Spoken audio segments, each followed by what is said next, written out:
day, hundreds of people flock to the Capitol in Washington, D.C., attracted only by power. You're going to have political action committees who are unable. Any letters or constituency mail? That power has accumulated here over the past 50 years at the seat of government of the most powerful nation on earth. Bill Hendricks from my staff. How do you do? Glad to meet you. See you. How are you? What are you talking about? Guns?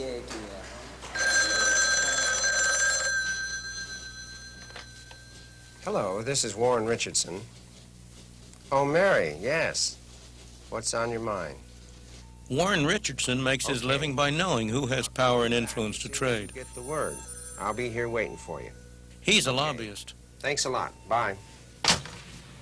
The official administration position on this bill, however, is that its consideration would be premature at this time in view of the president's... He trades with people like these, members of the House Committee on Agriculture.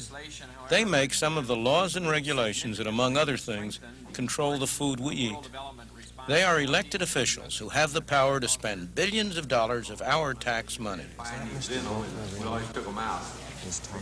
And it takes all of page 2 and it takes all of page 3. Naturally, lots of people would like to get their hands on that money. That's the kind of stuff that ought never go into the statute books. And I think anybody who is practicing the justice court knows it. You know, the way you get common sense administration is by having common sense administrators. And I feel like there's more common sense administration in agriculture. Access is all important. And how you gain access. It used to be that there are only maybe a few hundred lobbyists in this town. Now we record up to 15,000 lobbyists, plus ancillary personnel of secretaries, receptionists, and typists. And the researchers that go with that. They're calling upon all the law firms imaginable. So there's a tremendous support base out there for the lobbying effort. You don't have to walk these corridors very long before you begin to realize that the concentration of power in the hands of a few people, however well-intentioned, is a real threat to the freedom of the individual. Of course, Warren Richardson doesn't see it that way. Over the years, he's successfully lobbied for special interest groups in energy, environment, wages, and prices. Today, he's arguing the case for another special interest, the National Action Committee on Labor Law Reform, hoping to swing influence his way. Bill goes overboard in terms of much, much too far. There's hardly a time when the corridors of congressional office buildings are not peppered with people waiting for their chance to see and influence the elected men at the center of power. Set aside within that legislation for funds for communities of 50,000 and under, the goals of the existing law and certain statutory paperwork requirements are often very unrealistic for smaller communities. The deals made here affect all of us, and sometimes in ways we don't like. But don't blame the people making the deals. They're just pursuing their own self-interest, which may be as narrow as making a buck or as broad as trying to reform the world. We, the citizens, are to blame because we've handed over so much of our lives, our personal decision-making to government. And we now find that what government does severely limits our freedom.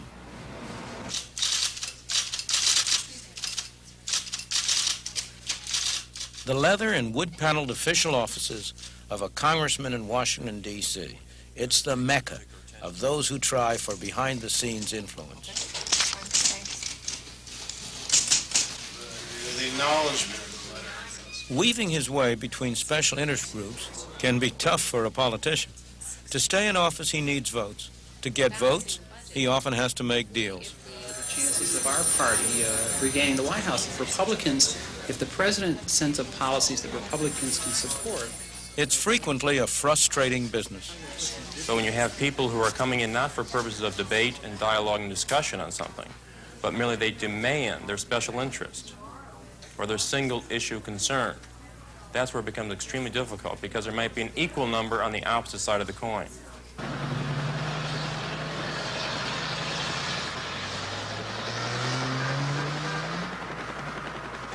Every time I come to Washington, I'm impressed all over again with how much power is concentrated in this city. But we must understand the character of that power. It is not monolithic power in a few hands, the way it is in countries like the Soviet Union or Red China. It is fragmented into lots of little bits and pieces, with every special group around the country trying to get its hand on whatever bits and pieces it can. The result is that there's hardly an issue in which you won't find government on both sides. For example, in one of these massive buildings scattered all through this town, filled to the bursting with government employees, some of them are sitting around trying to figure out how to spend our money to discourage us from smoking cigarettes. In another of the massive buildings, maybe far away from the first, some other employees, equally dedicated, equally hardworking, are sitting around figuring out how to spend our money to subsidize farmers to grow more tobacco. In one building, they're figuring out how to hold down prices. In another building, they've got schemes for raising prices. The prices farmers receive or import prices or keeping out cheap foreign goods. We set up an enormous Department of Energy with 20,000 employees to encourage us to save energy. We set up an enormous Department of Environmental Protection to figure out ways to get cleaner air involving our using more energy. Now, many of these effects cancel out, but that doesn't mean that these programs don't do a great deal of harm and that there aren't some very bad things about it. One thing you can be sure of, the costs don't cancel out, they add together. Each of these programs spends money taken from our pockets that we could be using to buy goods and services to meet our separate needs. All of these programs use very able, very skilled people who could be doing productive things. They, all of them, grind out rules, regulations, red tape, forms to fill in. I doubt that there's a person in this country who doesn't violate one or another of those rules or regulations or laws every day. Not because he wants to or intends to, but simply because it's impossible for anybody to know what they all are. Those are the bad things. But there's something good about this fragmentation of power, too. And that is that it enables us to do something about it. If power were really concentrated and monolithic in a few hands, it'd be hopeless to reform the system. But because it's fragmented, because it's split up, we can see how much waste there is, we can see how inefficient it is, how the left hand seldom knows what the right hand is doing.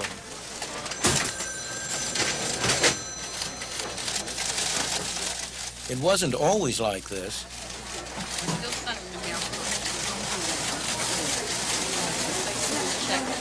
The armies of bureaucrats administering our lives, making our decisions, spending our money, all supposedly for our good.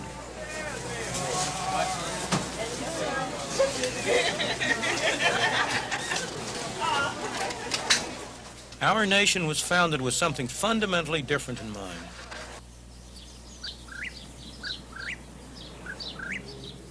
Almost 200 years ago, a remarkable group of men gathered in this room to write a constitution for the new nation that they had helped to create a few years earlier.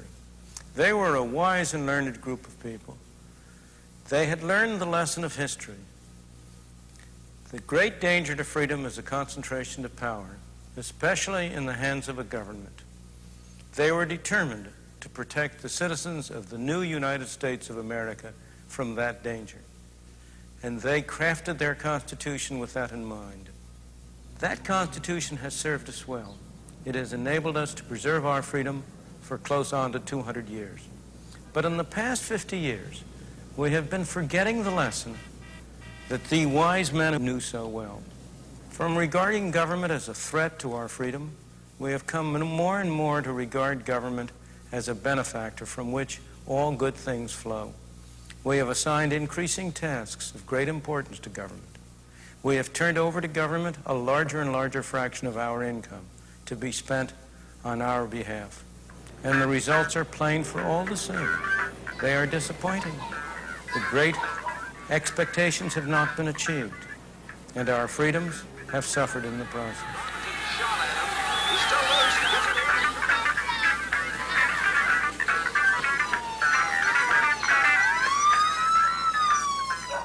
Where did it all go wrong?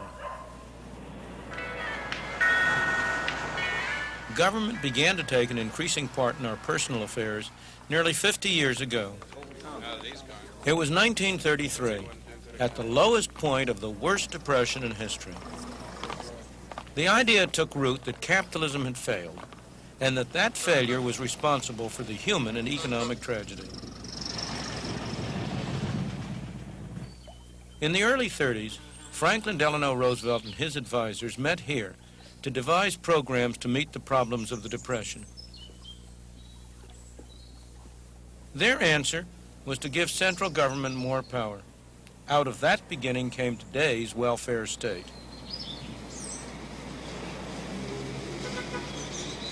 This Empire State Plaza in Albany, New York is a fine example of the difference between public political power and private economic power. It was constructed while Nelson Rockefeller was governor of the state of New York.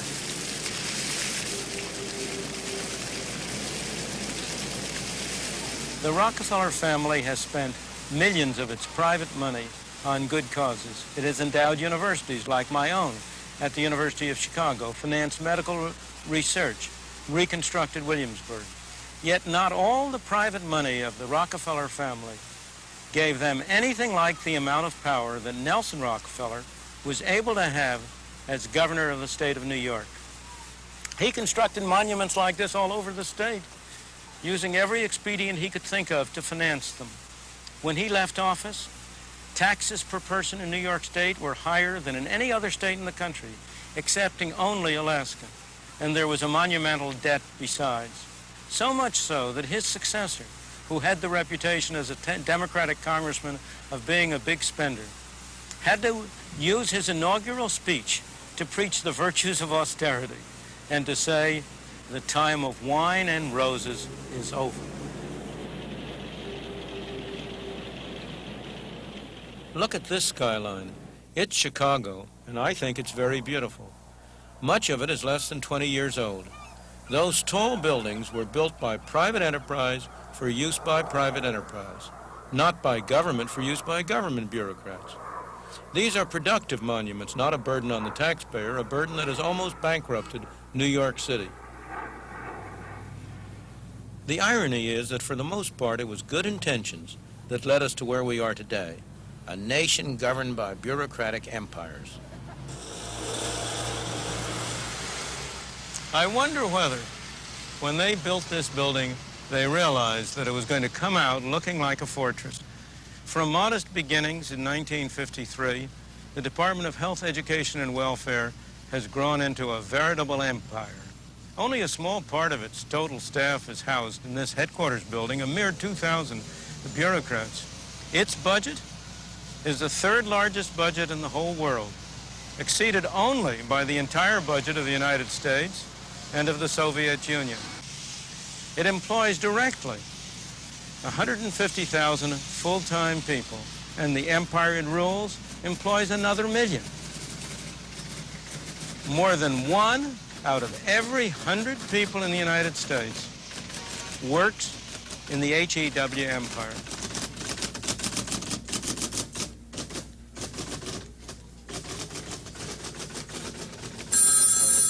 As we have seen in this series, the Department of Health, Education, and Welfare is spending increasing amounts of our money each year on health. One effect is simply to raise the fees and prices for medical and hospital services without a corresponding improvement in the quality of medical care that we receive. It is controlling more and more of the food and drugs we buy. In the process, discouraging the development and preventing the marketing of new drugs that could be saving tens of thousands of lives a year. In the field of education, the sums being spent are skyrocketing, yet by common consent, the quality of education is declining. More and more money is being spent and increasingly rigid controls imposed to promote racial integration, yet our society is becoming more fragmented. In the field of welfare, billions of dollars are being spent each year. Yet at a time when the standard of life of the average American is higher than it has ever been in history, the number of people on welfare rolls is growing. Social Security, the budget is colossal, yet it is in deep financial trouble. The young complain, and with considerable justice, about the high taxes that they must pay, and those taxes are needed to finance the benefits that are going to the old. Yet the old complain, and also with justice, that it is difficult for them to maintain the standard of life that they were led to expect. A system that was enacted to make sure that the old never became objects of charity sees an increasing number of our older folk on the welfare rolls. By its own accounting, HEW in 1 year lost through fraud, abuse, and waste an amount of money that would have built well over 100,000 houses costing $50,000 apiece. Little wonder that those initials are increasingly coming to stand for how to encourage waste.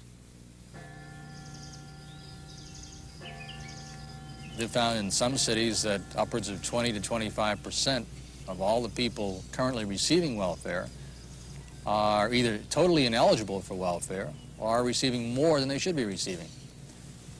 And it appears in looking into this that the main reason for this is not the welfare laws themselves, but the way they're administered. They're administered in a very lax and loose manner. One of the most famous cases was, frankly, it just happened last week. They arrested a woman in Southern California where they referred to her as the welfare queen. And over the past 6 or 7 years, she had received $300,000 in welfare payments, which, of course, is on an after-tax basis. So if you put it on a before-tax basis, it might be equivalent to over $1 million in before-tax income. And she and her husband were living in a nice $170,000 home and nice cars. And she used a very simple technique. She just used aliases, used false names, and signed up, and I forget, countless different welfare agencies and departments, and drove around and collected her checks. Something had to be done about this scandalous state of affairs. What better bureaucratic decision than to set up a special department crammed with computers and civil servants, all dedicated to tracking down waste, using taxpayers' money, of course, in the process. $27.5 million in the first year. As Adam Smith wrote over 200 years ago, in the economic market, people who intend to serve only their own private interests are led by an invisible hand to serve public interests that it was no part of their intention to promote. In the political market, there's an invisible hand operating as well, but unfortunately, it operates in the opposite direction. People who intend only to serve the public interest are led by an invisible hand to serve private interests that it was no part of their intention to promote. The reason is simple. As we have seen in case after case, the general interest is diffused among millions and millions of people. The special interest is concentrated. When reformers get a measure through, they go on to their next crusade, leaving no one behind to protect the public interest. But they do leave behind some money and some power. And the special interests that can benefit from that money and from that power are quick to gain it at the expense of most of the rest of us. By now, after 50 years of experience, it is clear that it doesn't really matter who lives in that house. Government will continue to grow so long as the rest of us believe that the way to solve our problems is to turn them over to government.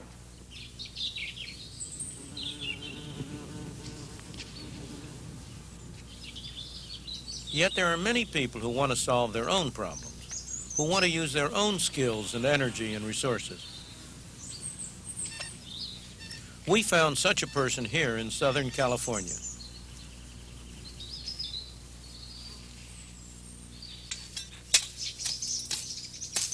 John McComb, a fireman, was planning his retirement. He decided to fulfill his life's ambition. He'd build his own house with his own hands. He bought a site with a magnificent view, cleared the ground, and realized that he was the first man who ever cultivated this land. It made him feel good. He pulled a trailer onto the edge of his plot and moved in with his wife to live there while they worked on the house.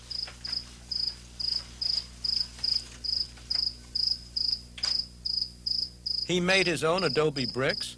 He planted avocado trees, learned about carpentry and plumbing. It was going well when one day a local official arrived with a warning.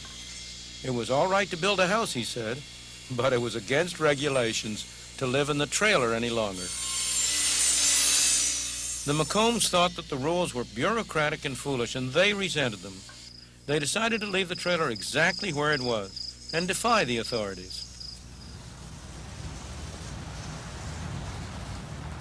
Pat Brennan became something of a celebrity in 1978 because she was delivering mail in competition with the United States Post Office. With her husband, she set up business in a basement in Rochester, New York. Soon it was thriving. They charged less than the post office, and they guaranteed delivery the same day of parcels and letters in downtown Rochester. There is no doubt now that they were breaking the law as it stood. The post office took them to court. The case against them was simply that they should not be handling letters. The Brennans decided to fight, and local businessmen provided the financial backing. I think there's going to be a quiet revolt, and perhaps we're the beginning of it, that you see people bucking the bureaucrats, where years ago you wouldn't dream of doing that because you'd be squelched. Now, with tax revolts and with what we're doing, people are deciding that their fates are their own and not up to somebody in Washington who has no interest in them whatsoever. So it's not a question of anarchy, but it's a question of people rethinking the power of the bureaucrats and rejecting it. Very good. The Brennan customers were clear about one thing. After all, the Brennan service was cheaper than the regular mail. We're not sure that they have done anything illegal. And I'd like to know more about this, and I hope that this gets further into the courts than it has already. And someone will listen to their appeal. Because when we use the Brennans, we know for a fact that that same-day delivery is going to be happening day after day after day. Whereas with the other guy, you're not sure, and you're not sure what kind of shape it's going to get there in. So I am behind the Brennans 100%, and anything I can do to help them, I will. Well, the question of freedom comes up in any kind of a business, whether you have the right to pursue it and the right to decide what you're going to do. There is also the question of the freedom of the consumers to utilize a service that they find is inexpensive and far superior. And according to the federal government and the body of laws called the Private Express Statutes, I don't have the freedom to start a business, and the consumer does not have the freedom to use it, which seems very strange in a country like this, that the entire context of the country is based on freedom and free enterprise. The post office won the case. It went all the way to the state Supreme Court, and the Brennans were closed down, put out of the business of delivering mail.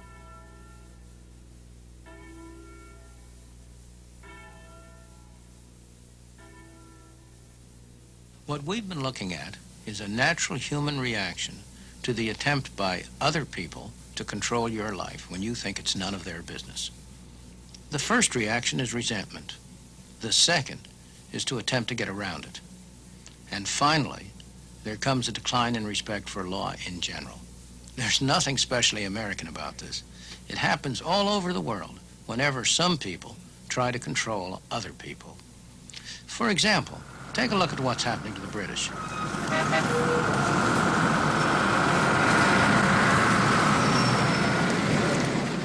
For most of the past century, Britain was known throughout the world for the respect which its citizens gave to the law, but no longer. And I think it's perfectly fair to say that we have become, in the course of the last 10 or 15 years, a nation of fiddlers. How do they do it? They do it in a colossal variety of ways. Let's take it right at the lowest level. Take a small grocer in a country area, say Devon. Very small turnover. How does he make money? He finds out that by buying through regular wholesalers, he's always got to use invoices.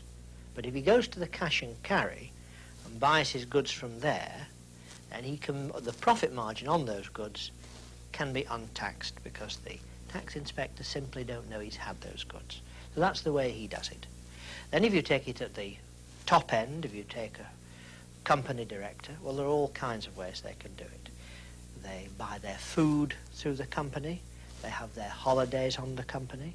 They put their wives as company directors even though they never visit the factory. They build their houses on the company by a very simple device of building a factory at the same time as a house. It goes absolutely right through the range, from the ordinary person doing ordinary working class person, doing quite menial jobs, right to the top end. Businessmen, senior politicians, members of the cabinet, members of the shadow cabinet, they all do it. I think almost everybody now feels that the tax system is basically unfair. And everybody who can tries to find a way around that tax system. Now, once that happens, and once there's a consensus that a tax system is unfair, the country, in effect, becomes a kind of conspiracy. And everybody helps each other to fiddle. You've no difficulty fiddling in this country because other people actually want to help you. Now, 15 years ago, that would have been quite different. People would have said, hey, you know, this is not quite as it should be. So that's the first reason, a very high level of taxation. But I think personally that there's another factor comes into it. And that is that over the years, we've had a huge growth in bureaucracy, government expenditure, cotton wool, if you like, to protect people from the slings and arrows of ordinary life, you know, health service, all kinds of benefits of one sort or another. And I think there's come into the consciousness of people almost a sort of new factor, a feeling that things don't quite have the value that they did, that money is not a thing of value. If you're short, you get it from some government body or other. Criminal tax evasion in Britain. Laws and regulations defied in the United States. It's nothing to celebrate. The hopeful thing is that throughout the free world, the public is coming to recognize the dangers of big government and is taking steps to control it. But it will be no easy task to cut government down to size. Today, in country after country, the strongest special interest has become the entrenched bureaucracy, whether at the national or at the local level. In addition, each of us gets special benefits from one or another governmental program. The temptation is to try to cut down government at someone else's expense while retaining our own special privileges. That way is stalemate. The right approach is to tackle head-on the explosive growth in government spending. Let's give the government a budget, the way each of us has a budget. A movement in this direction is already underway in the United States with the many proposals for constitutional amendments limiting government spending. Several states have already adopted such an amendment. There is strong pressure for a similar amendment at the federal level. Those amendments would force government to operate within a strict budget.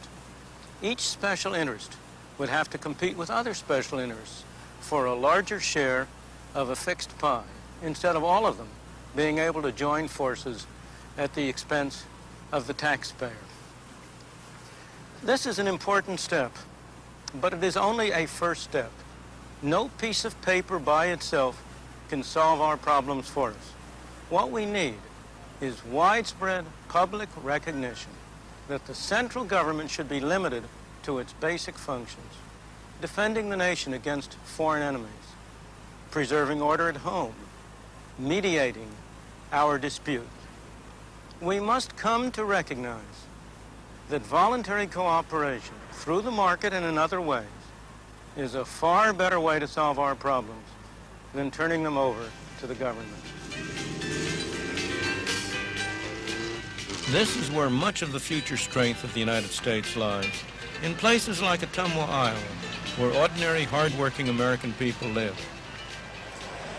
People of all economic levels live in Ottumwa, but there are no extremes of either wealth or poverty.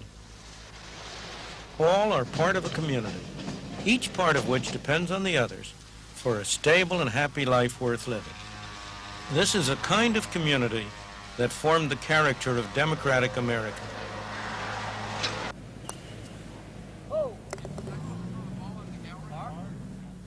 We began this series by stressing two ideas. The idea of human freedom as embodied in Thomas Jefferson's Declaration of Independence. The idea of economic freedom as embodied in Adam Smith's Wealth of Nations. Those two ideas, working together, came to their greatest fruition here in the heartland of America. But the basic character of the society that they created has been changing as a result of the rise of another set of ideas. We have forgotten the basic truth that the founders of this country knew so well, that the greatest threat to human freedom is a concentration of power, whether in the hands of government or anyone else. Throughout the Western world, more and more of us are coming to recognize the dangers of an over-governed society. But it will take more than a recognition of danger. Freedom is not the natural state of mankind. It is a rare and wonderful achievement.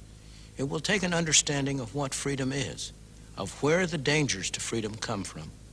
It will take the courage to act on that understanding if we are not only to preserve the freedoms that we have, but to realize the full potential of a truly free society.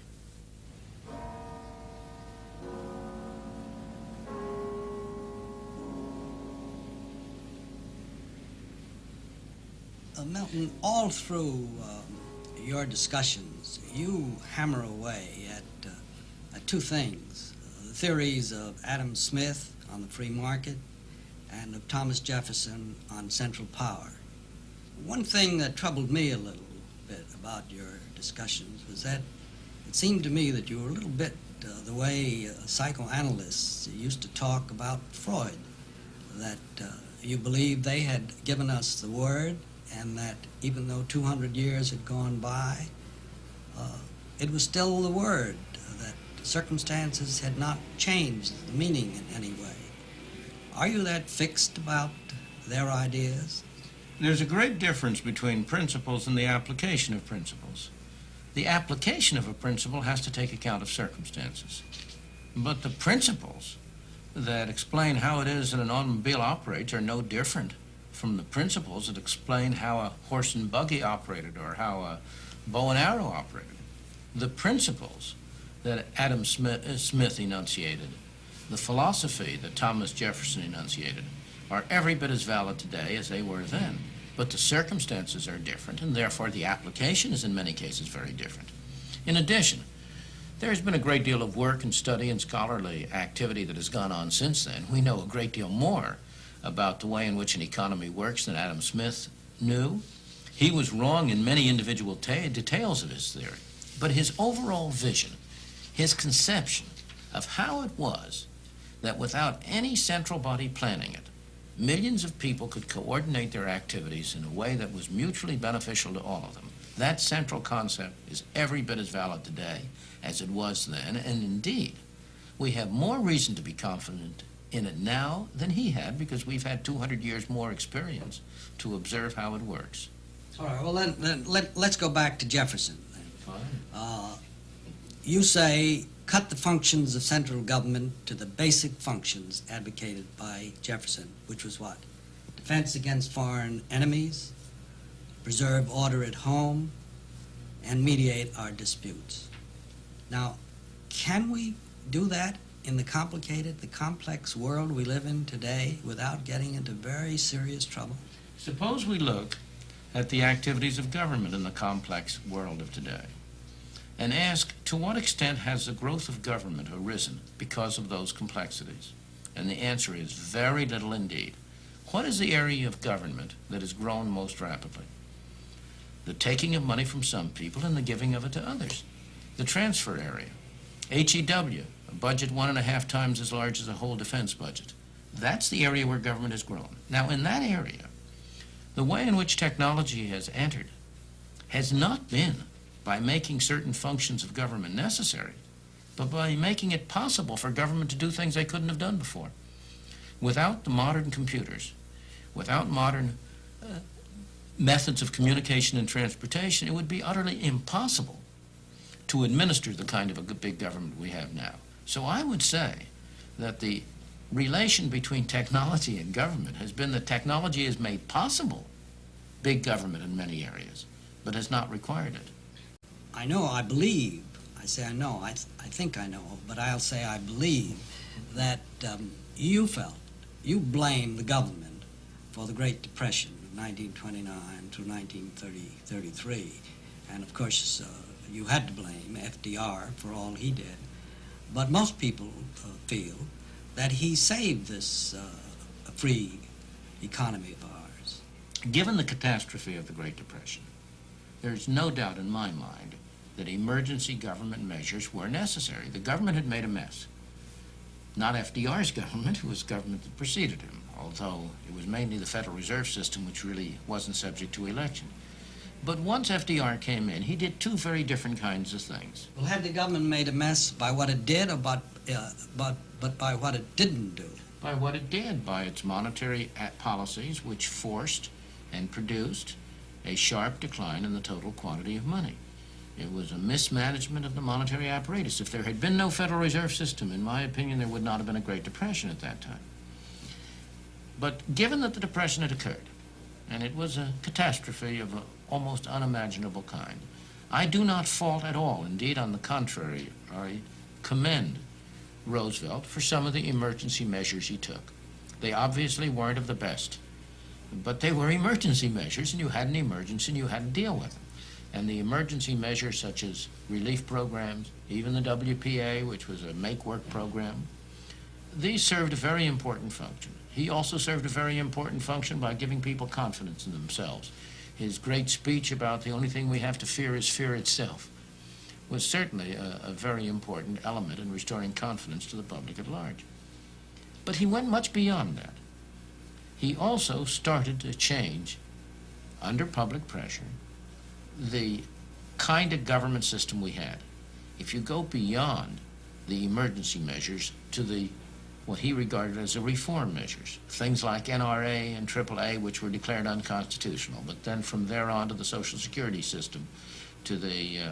All right, well, take the Social Security system for a minute.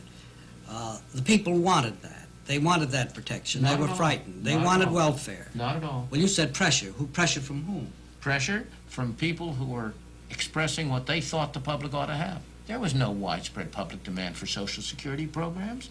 The demand for no demand for welfare with 13 million people there was a demand unemployed? for welfare and assistance. I was separating out the emergency measures from the permanent measures. Social Security in the first 10 years of its existence helped almost no one and only took in money. Very few people qualified for benefits. It wasn't an emergency measure. It was a long-term measure. And it had to be sold to the American people, primarily by the group of reformers, intellectuals, New Dealers, the people associated with FDR. The Social Security is one of the most misleading programs. It has been sold as an insurance program. It's not an insurance program. It's a program which combines a bad tax, a flat tax on wages up to a maximum, with a very inequitable and uneven system of giving benefits under which some people get much, some people get little. So that Social Security... Well, would you now abolish Social Security? I would not go back on any of the commitments that the government has made, but I would certainly reform Social Security in a way that would end in its ultimate elimination. Well, you're not afraid then of the free market under any circumstances, where cooperation, which you find necessary or which you believe always comes, fails to come, where competition becomes so fierce and becomes very frequently corrupt, and where it becomes stupid. Take, for example, what's happening in today's market, the conglomerates, which have been seizing up all sorts of... We happen to live in a hotel that's run by a conglomerate. Why should ITT, for example, run a hotel? And how are you going to stop that? Well, first place, once again... Without government, without some once government again, intervention. It's government measures that have promoted the conglomerates. The major reason we have conglomerates is because they are a very effective way to get around a whole batch of tax legislation. Let me ask a different question.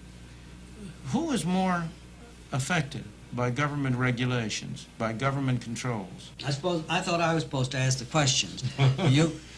But I was warned that you might turn these on me. But tell me, who's more affected? The big fella who can deal with it, who can have a separate department to handle the red tape, or the poor fella? Well, the big fella can always take care of himself under any system. Right. And therefore, you want a system which gives the big fellow the least advantage. And the system under which he can get government to help him out gives him the most advantage, not the least. You say, am I afraid of greed, of lack of cooperation? Of course. But we always have to compare the real with the real. What are the real alternatives? And if we look at the record of history, if we go back to the 19th century, which everybody always points to as the era of the robber baron who strode around the land and ground the poor under his heel, what do we find? The greatest outpouring of voluntary charitable activity in the history of the world. This University of Chicago is an example. It was founded by contributions by John D. Rockefeller and other people. The colleges and universities throughout the Midwest. If you go back and ask when was the Red Cross founded, when was the Salvation Army founded, when were the Boy Scouts founded, you'll discover all of that came during the 19th century in the era of unregulated, rapacious capitalism. Milton, I'd like to go back for a minute to the question of conglomerates. Granted that what you say, that the government policies, concentration of central government, if you will, or whatever you want to call it, are responsible for the growth of conglomerates. What should you do about them now? No should doubt. Government try to undo them? Or should anybody try to undo them? No. Or should you just let them fail? What would You should let them fail, of course. I am strongly opposed to government bailing any of them out. You should let them fail. The best things you can do, in my opinion, are first to have complete free trade, so you can have conglomerates in other countries compete with conglomerates in this country. We may have only 2 or 3 automobile companies, but there's Toyota, there's Volkswagen. Competition from abroad is effective. But in the second place. And when you say complete free trade, you mean all over the world? No, sirree. I mean the United States all by itself, unilaterally, should eliminate all trade barriers. We would be better off if all the other countries did the same. What do you think would happen if we just did it, though? I think we'd be very much better off, and a lot of others would then follow our example. That's what happened in the 19th century when Great Britain in 1846 completely removed unilaterally all trade barriers. So that I'm not... You don't think this country would be flooded with goods of all kinds from all over the world, maybe cheaper, and that we wouldn't have great unemployment in this country? What would the people who sold us goods do with their money? They'd get dollars. What would they do with the dollars? Eat them? If they want to send us goods and take dollars in return, we're delighted to have it. No. No, that's not a problem as long as you have a free exchange rate, because we cannot export without importing. We cannot import without exporting. You would not have a reduction in employment. What you would have would be a different pattern of employment. You'd have more employment in export industries and less employment in those industries that compete with import. But go back to conglomerates, Larry, for a moment. I just want to ask a very different kind of a question. Conglomerates are not very attractive. I would much rather have a lot of small enterprises. But there's all the difference in the world between a private conglomerate and a government conglomerate. In general, the government conglomerate can get money from you without your agreeing to give it to them. You and I pay for Amtrak and for the postal deficit, whether we use the services of Amtrak or the postal deficit or not. I don't pay your conglomerate unless I rent one of their apartments. I get something for my money. So bad as private conglomerates are, they're less bad than one of the alternatives. Well, suppose I agree with almost everything you say and say it would be wonderful if we were starting from scratch. Almost everything I say, you're a unique human being. I didn't say I do. I don't say I do agree, but I said suppose I agree for the sake of argument. We can't start from scratch. No. How do we undo what we have? How do we undo what we have done? That's the hardest. How would you undo it? Not me. That's the hardest problem, and I agree. That is the real question. How do we get from where we are to where we want to go? And we can't get there overnight. We cannot get there by simply eliminating the things that should not have been done. As in the case of Social Security, we have it, and we've got to live up to our obligations. So we do have to develop a series of policies which will enable us gradually to move from where we are to where we want to be. The first and most important step, in my opinion, is to stop moving in the wrong direction. Milton, you said a few minutes ago that throughout the free world the public is coming to recognize the danger of big government and is taking steps to control it. But how, with the example of what freedom does before them, how do you explain the new countries that have been coming up, all going in the direction of dictatorship? The intellectual climate of opinion has an enormous influence on what happens. And the popular intellectual attitude within the free countries for the poor countries has been that they have to have centralized government. And that has served the interests of small elite groups within those countries. In one backward country after another, what has happened as they've gotten their freedom supposedly from colonial rule, you've had a small elite take over. And they have run that country for their own benefit and at the expense of the poor. It's a tragedy of the modern era. Change the climate of opinion in the major countries. As the climate of opinion is changing, as the philosophy, the attitude, what's being taught at the universities is different. And you will see that these other countries, these backward countries, will follow it. And there is some evidence that way. If you look at the countries the backward countries which are doing best for themselves, they are places like Hong Kong, like Singapore, like Taiwan, like Korea. They're not free countries in our sense of the term, but they have much larger elements of freedom, much greater scope for individual initiative than do many of the other countries of the world which have gone much farther in the communist, centralized, controlled direction. How the Singapore, for example, and Taiwan have had, you say, very free economies. Now, how do their economies remain free, but their politics and their human freedom is still curtailed, and as I understand, in many cases, rather severely curtailed? They don't have any of the freedoms we have, press, religion. Economic freedom is a necessary condition for all human freedom, but it's not a sufficient condition. You can have an economy that's largely free, with large elements of restrictions. For example, let me take the American experience. Before the Civil War, we had a mixture of a largely free economy with a segment of the population, the slaves, held in a condition of involuntary servitude. But even where you don't have complete political freedom, in the case of a Singapore or a Taiwan, human beings are much freer than they are in those societies where there is no economic freedom either. If you compare the conditions of people in a place like Singapore with the conditions of people in a place like Red China, or for that matter in Indonesia, you will see that the economic freedom is a very important component of total freedom. It's not something different, it's not something separate. Economic freedom is part of total freedom, and for most people it's the most important part. Freedom doesn't mean very much to a starving man. And if a free society could not help the starving man, it would be very difficult for it to remain free very long. That's why the ability of a free society to improve the lot of the ordinary person is a very, very necessary condition for its remaining free, but it's not the fundamental reason why I want a free society. I want a free society for the human and ethical and moral values that you stressed as appertaining to freedom. Freedom really rests, the value of freedom. Yeah, but suppose the moral values mean a lot to me, but again, as I say, they mean nothing to the man who's hungry. Absolutely he hasn't had not. time to think. It means absolutely nothing to him. What are you going to do? Well, do you think it does mean something to him? No. At first, I think it means something to many of them, of course. Many men have died for their moral values, have put those moral values much above life itself. But you and I, as citizens of a free society, will not stand the sight of people. Yeah, let me put it a different way. Suppose you turned, you made a speech to all the people on welfare, and you said to them, look, freedom is much more important than the welfare money that you're getting.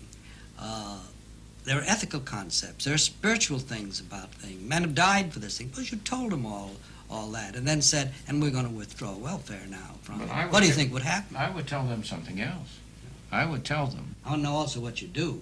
I'll tell them both what I would do and what I would tell them. I would tell them, welfare has been corrupting you. Look at what it's doing to you. Look at what's doing to your children. You would be far better off, in every respect. But suppose he said to you, I don't see that at all. Without that welfare, we'd be in an awful mess. You're wrong. You wouldn't be in an awful mess, but I understand your feeling, and I do not propose to withdraw assistance from you like that all at once. I think it would be intolerable to throw the millions of people who are now depending on welfare onto the streets. We've got to go gradually from here to there.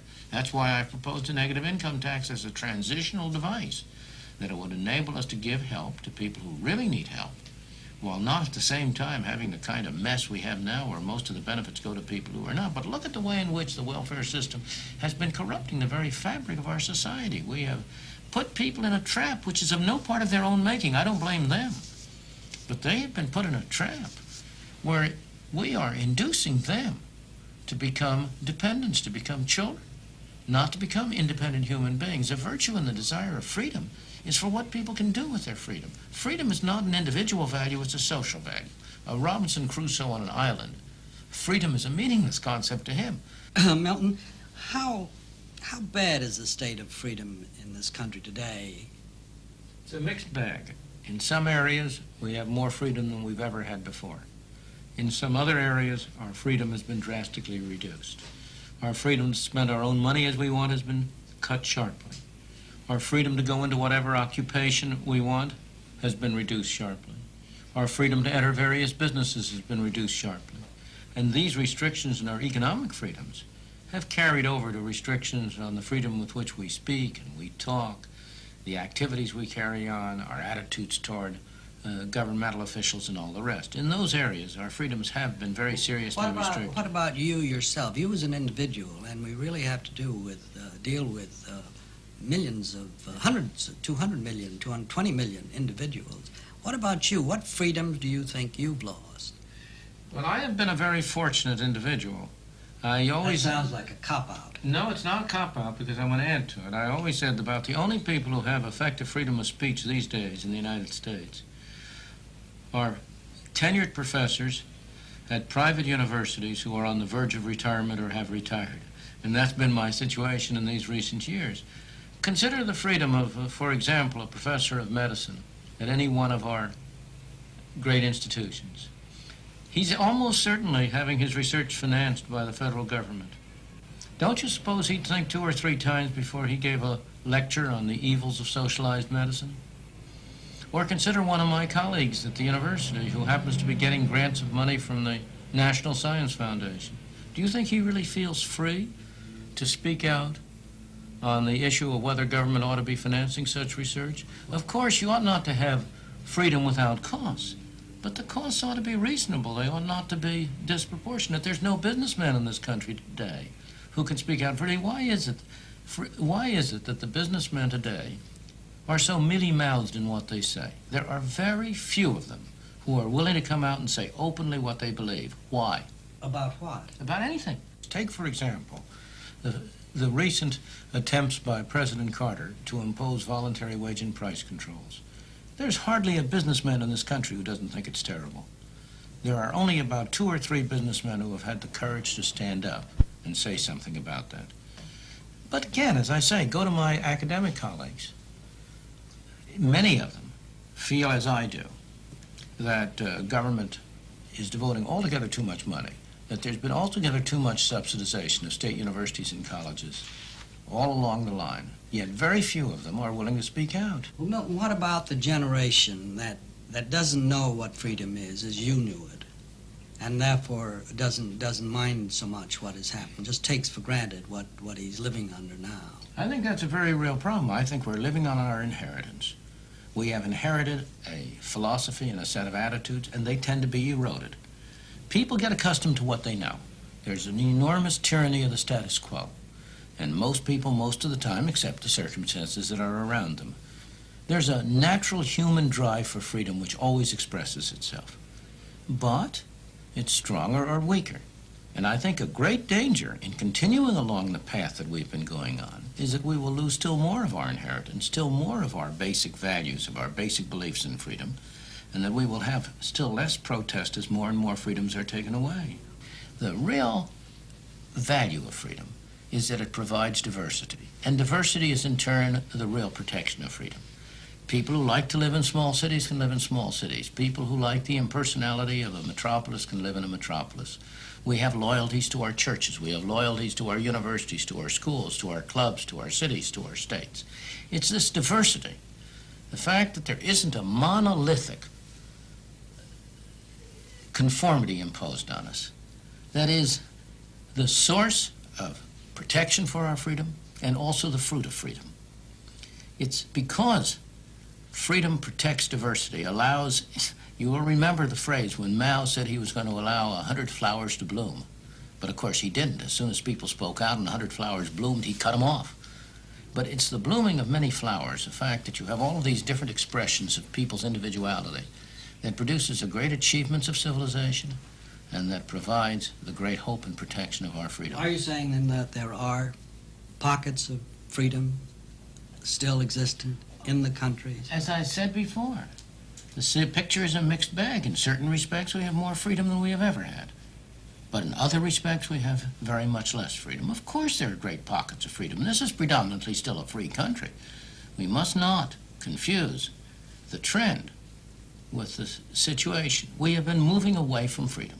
Our freedom is in jeopardy, but it by no means has been completely destroyed. And I believe that there is a strong enough component of freedom in our society that we will be able to preserve it, that we're going to turn this trend back, that we are going to cut government down to size, we're going to lay the groundwork for a resurgence, for a flowering of that diversity, which has been the real product of our free society.